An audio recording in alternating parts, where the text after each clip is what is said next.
नमस्कार सर्वांना, श्री स्वामी समर्थ. कसे आहात? सगळ्यांना आजचा दिवस आनंदाचा आणि आरोग्यदायी जावोत ही स्वामींचरणी प्रार्थना. तर आज आहे आपल्या स्वामींचा प्रकट दिन. आज छान असा स्वामींचा अभिषेक झाला आहे. स्वामींना हिना अत्तर लावते. स्वामींना हिना अत्तर खूप आवडतं आणि हिना अत्तर माझ्याकडे मी जवळजवळ 2-3 बॉटल घेऊन ठेवलेल्या होत्या, कारण ओरिजिनल अत्तर हे आपल्याला अक्कलकोटमध्येच भेटतं, इतर कुठेही भेटत नाही. मग मी गेली एकदा, वर्षातून एकदा तरी जाते आणि स्वामींसाठी हिना अत्तर सगळ्यात आधी पहिले खरेदी करते, त्यानंतर बाकीचं दर्शन वगैरे असं आहे. आणि स्वामींना मस्त आज आहे ना प्रकट दिनानिमित्त मी मस्त स्वामींना डाळीच्या बेसन लाडू बनवणार आहे, कारण स्वामींना बेसन लाडू खूप आवडतात. तर बेसन लाडूसाठी ना मी ज्या आपल्या डाळ्या असतात ना, तर त्या डाळ्या बारीक करून घेतल्या आहे आणि तूप टाकून भाजून घेणार आहे ते बारीक करून. आणि भाजल्यानंतर असं खमंग असा गुलाबी असा अबोली कलर येईपर्यंत भाजून घ्यायचं आणि त्यानंतर मग मी त्याचे लाडू वळवणार आहे. तर थोडीशी पिठी साखर टाकून लवंग, वेलदोडे, सुंठ, जायफळ हे सर्व बारीक करून घेतलं साखरेमध्ये. आणि त्यानंतर हे पीठ भाजून झाल्यानंतर थोडं अजून तूप गरम करून त्यामध्ये टाकलं आणि स्वामींसाठी असे मस्त छान असे खमंग असे बेसन लाडू बनवले. बेसन लाडू जर आपण जर असे मस्त व्यवस्थित जर भाजून घेतलं तर दाताला चिटकत पण नाही, एकदम व्यवस्थित आणि छान येतात. तर इथं आपले हे लाडू पण तयार होत आहे. तर दुसऱ्या बाजूला माझा स्वयंपाक पण चालू आहे, कारण यांना मिस्टरांना ड्युटीवर जायचं आहे, मग स्वयंपाक पण करायचा होता. तर इकडे मी कांद्याची पात केली आहे. तर आमच्याकडे ना कांद्याची पात अशी पातळ करतात आणि रश्श्याची, कारण की यांना आहे ना चुरून लागतं आणि पातळ भाजी खूप छान मस्त चवदार लागते. अशी मस्त रश्श्याची केली आहे. आणि इकडच्या साईडला मी कांदा परतवते. तर कांदा कशासाठी, तर मिस्टर बोलले की कुरडाईचा भुगा खायचा आहे मला, तर मी त्यांच्यासाठी कुरडाईचा भुगा करते. आता ते बोलले की दरवर्षी कुरडाया करते, पण मला एक पण दिवस असा नाही की मला कुरडाईची भाजी करून दिली. म्हटलं चला आज तुम्हाला कुरडाईची भाजी बनवून देते. आणि ह्या बाजूला मी माझा चहा ठेवला आहे आणि चहा झाला आहे आता. आणि आता स्वामींना मस्त लाडूचा प्रसाद दिला आहे. स्वामींचा आज मस्त छान असा अभिषेक केला पंचामृताने आणि अभिषेक करून त्यानंतर स्वामींना प्रसाद दिला. आणि अजून मला स्वामींचं स्वारामृत वाचायचं होतं. तर त्यानंतर ते आवरल्यानंतर प्रसाद दिल्यानंतर मी दुकानात आले. आणि दुकानात आल्यानंतर एवढी सारी कामं होती पेंडिंग, तर 12, 12:30, 1 वाजला. यावर्षी तर काही मला केंद्रात पण कुठं जायला जमलं नाही. आणि हे जे ब्लाऊज दिसत आहे ना, ते हे एवढे ब्लाऊज कटिंग झालेले आणि हे अर्जंट कस्टमरचे शिवून द्यायचे आहे.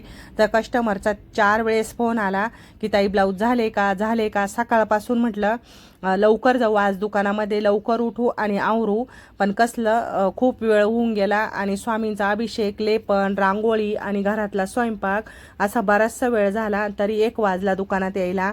1ला आल्यानंतर हे कटिंग केलेले पहिले ब्लाऊज आहे, तर हे आता पहिले शिवून घेते. आणि हे जे ब्लाऊज आहे ना, हे सर्व कटोरीज ब्लाऊज आहे. हे ब्लाऊज टाकून जवळजवळ या दीदीला महिना झाला होता. तिने लग्नाचे पण ब्लाऊज टाकलेले होते, पण लग्नाचे ब्लाऊज शिवून दिले. आणि हे जे साधे ब्लाऊज होते ना डेली यूजसाठी, तर ते ब्लाऊज राहिलेले होते शिवायचे, तर ते पण आता शिवून घेते मी. आणि हे जे ब्लॅक ब्लाऊज दिसत आहे ना, तर हा पीस आपल्याकडनंच घेतलेला आहे. इतका सुंदर पीस आहे ना, तर म्हणजे ह्या ब्लाऊज पीसचा जो बॉक्स आणलेला होता ना, तर 2 बॉक्स होते, 12 एका बॉक्समध्ये ब्लाऊज पीस होते. तर दोघं पण बॉक्स संपले. खूप सुंदर दिसत होते कलरमध्ये पण आणि ब्लॅकमध्ये पण.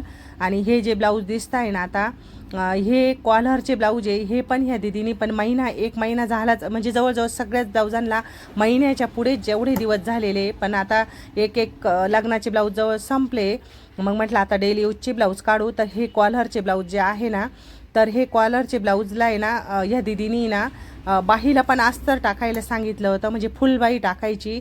आणि ब्लाऊजला पण अस्तर आणि बाहीला आपण टाकत नाही ना अस्तर, तर ही दिदी बोलली नाही मला बाहीला पण अस्तर टाकून पाहिजे, तर ह्या बाहीला पण अस्तर टाकायची. तर ह्या ब्लाऊजची शिलाई घेणार आहे मी 250 रुपये पूर्ण फुलमध्ये, कारण की या ब्लाऊजसाठी ना 3 अस्तर काढलेले होते. आणि 3 अस्तरमध्ये बाहीला पण अस्तर आणि बॅक साईड फ्रंट साईड अस्तर असं 3 अस्तर लागून गेले. मग मी आता या ब्लाऊजची शिलाई 250 रुपये घेणार आहे, कारण की बाहीला मी अजूनपर्यंत भरपूर ब्लाऊज शिवले, पण बाहीला काही कोणी अस्तर टाकायला नव्हतं सांगितलं. म्हटलं एक पूर्ण अस्तर लागेल आणि दुसऱ्या ब्लाऊजचं थोडंफार लागून जाईल, तर एकाच अस्तरचे पैसे घेतले तिच्याकडनं. तर असे आता हे पण ब्लाऊज शिवायचे. तिचा पण फोन आला की डेली यूजसाठी मला ब्लाऊजच नाही आहे, आणि आज स्वामींचा आपल्या प्रकट दिन असल्यामुळे ना इतके छान छान असे स्वामींचे गाणे ऐकत राहावं वाटत होतं, स्वामींचे व्हिडिओ बघत राहावं वाटायचं. कामात कुठं मन लागतं, सारखं स्वामींचा व्हिडिओ बघ, स्वामींची मूर्ती बघ, सकाळचा अभिषेक केलेला बघ. आज सकाळपासूनच आहे ना इतकं म्हणजे सारखं ती स्वामींचा चेहरा असा डोळ्यासमोर फिरत होता, आणि सारखं सारखं तो मोबाईल बघत होते. ब्लाऊज तर नाही शिवून झालं. 1ला दुकानात आली, स्वामींचा शॉर्ट व्हिडिओ टाकलेला आहे, तुम्ही सगळ्यांनी नक्की बघा. तर बऱ्याच ताई विचारत होत्या की ताई तुमची ही मशीन कोणती आहे आणि कशी चालते, काय कशी आहे काय, ते थोडीफार मशीनची माहिती सांगा. तर ही मशीन मी तर म्हणते ज्यांच्यासाठी जास्त काम आहे ना, तर त्यांच्यासाठी एकदम बेस्ट मशीन आहे. आणि कितीही काम केलं ना तसं थकल्यासारखं होत नाही. इथं जे लाईट दिसतोय ना, ते इथं स्पीडचं बटन आहे. आपण कमी करू शकतो, जास्त करू शकतो, जसं आपल्याला स्पीड पाहिजे ना तसं आपण ह्या मशीनवर करू शकतो. तर अशा प्रकारे या मशीनची खूप छान व्हरायटी आणि खूप छान क्वालिटी आहे. आणि बाकी मशीनचा तरी खूप जास्त आवाज येतो, ह्या मशीनचा आवाज पण येत नाही. आणि खाली पूर्ण ऑइलमध्ये असते ही मशीन. तर ज्यांना घ्यायची ना तर त्यांनी 18-19 हजारापासून रेट असतात. तर वेगवेगळ्या कंपन्या वेगवेगळी थोडंफार व्हरायटी वेगवेगळी असते, पण खूप छान असते. नक्की घ्या. आता ही जी घागऱ्यावरचं ब्लाऊज दिसतंय ना, तर हे एका नवरीचे ब्लाऊज आलेले आहे माझ्याकडे शिवण्यासाठी. तर हा जो घागरा आहे ना, तर हा इतका सुंदर घागरा होता ना, तर खरंच म्हणजे बघितला ना तर असं वाटायचं म्हणजे खूप जास्त रेंटचा असेल, पण अगदी कमी रेंटमध्ये या दीदीने घागरा घेतला होता. तर हा जो घागरा आहे ना, तर याचा गळा हा फ्रंट साईडचा गळा आणि बॅक साईडचा गळा असा वेगळा दिलेला आहे. दोघं पण साईडला हे घागऱ्याचं ब्लाऊजचं कसं असतं, डिझाईन गळे आणि सगळं व्यवस्थित दिलेलं असतं. आणि समोरच्याला बघितलं की असं वाटतं की खूप सोपं आहे हे ब्लाऊज शिवायला, पण इतके गळ्यांमध्ये इतके ॲडजस्ट करायला लागते ना. तर आपल्या जो मापाचा गळा असतो तो बाजूला, आणि हे जे डिझायनर गळा दिलेला असतो तो बाजूला, म्हणजे त्यामध्ये तो तर एकदम कधीतरी खूप मोठा कधीतरी खूप छोटा असा गळा, मग तो ॲडजस्ट करून शिवायचा म्हटल्यावर व्यवस्थित फिनिशिंग द्यायला लागते. तर तसंच हे जे घागऱ्याचं ब्लाऊज आहे, तर तसंच हे एक आरी वर्कचं पण ब्लाऊज आहे.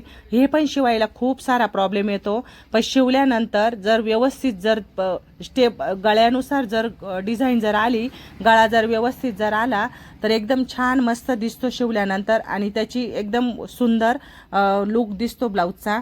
तर हे जे ब्लाऊज आहे ना, ते हे मला पुढच्या महिन्यामध्ये लग्नाचे ब्लाऊज हे पण आता शिवून द्यायचे. तर आता मी आहे ना हे दुसरे ब्लाऊज शिवते. आता ते जे ब्लाऊज होते ना तर ते झाले, आणि आता हे जे सिंथेटिक ब्लाऊज आहे ना, तर हे ब्लाऊज शिवायचे. बऱ्याच दिवसापासून आहे ना कस्टमरचे फोन येत होते, 2-2 महिने झाले होते ब्लाऊजला. तर आता ते पण आता लग्नाचं सीझन आतून थोडं 15 दिवस लॅक आहे, तर मग आपल्याला रेग्युलरचे जे ब्लाऊज आहे ना कस्टमरचे, ते शिवून घेते आता मी. तर हे जे ब्लाऊज आहे ना, हे पीस आपल्याकडनंच घेतलेले होते एका दीदीनी, तिचा पण फोन आला होता. फोन आल्यानंतर मग ब्लाऊज हातात घेतल्या जातं, नाहीतर असं किती दिवस ब्लाऊज राहील तरी लक्षात नाही येत. तर त्यानंतर आता हे पण ब्लाऊज दोघं पण कटिंग करून झाले, आता हे पण शिवते.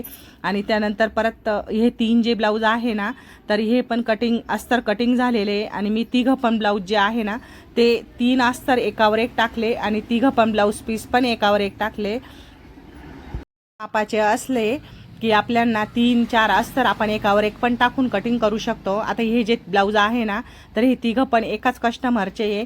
मी अस्तर एकावर एक कटिंग करून घेतलं, आणि ब्लाऊज पीस पण एकावर एकच टाकते, कारण खूप वेळ जातो. एक सिंगल ब्लाऊज कटिंग करायचं म्हटलं की खूपच वेळ जातो.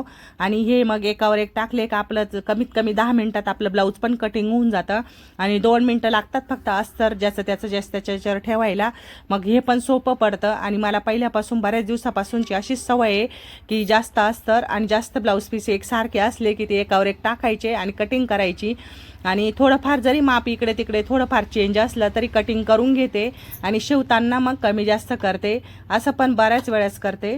तर चला, व्हिडिओ आवडला असल्यास तर व्हिडिओला लाईक करा, शेअर करा, आणि अशाच नवनवीन व्हिडिओसाठी आपल्या चॅनलला सबस्क्राईब करा. चला, भेटूया अशाच नवनवीन व्हिडिओमध्ये. तोपर्यंत सर्वांना श्री स्वामी समर्थ.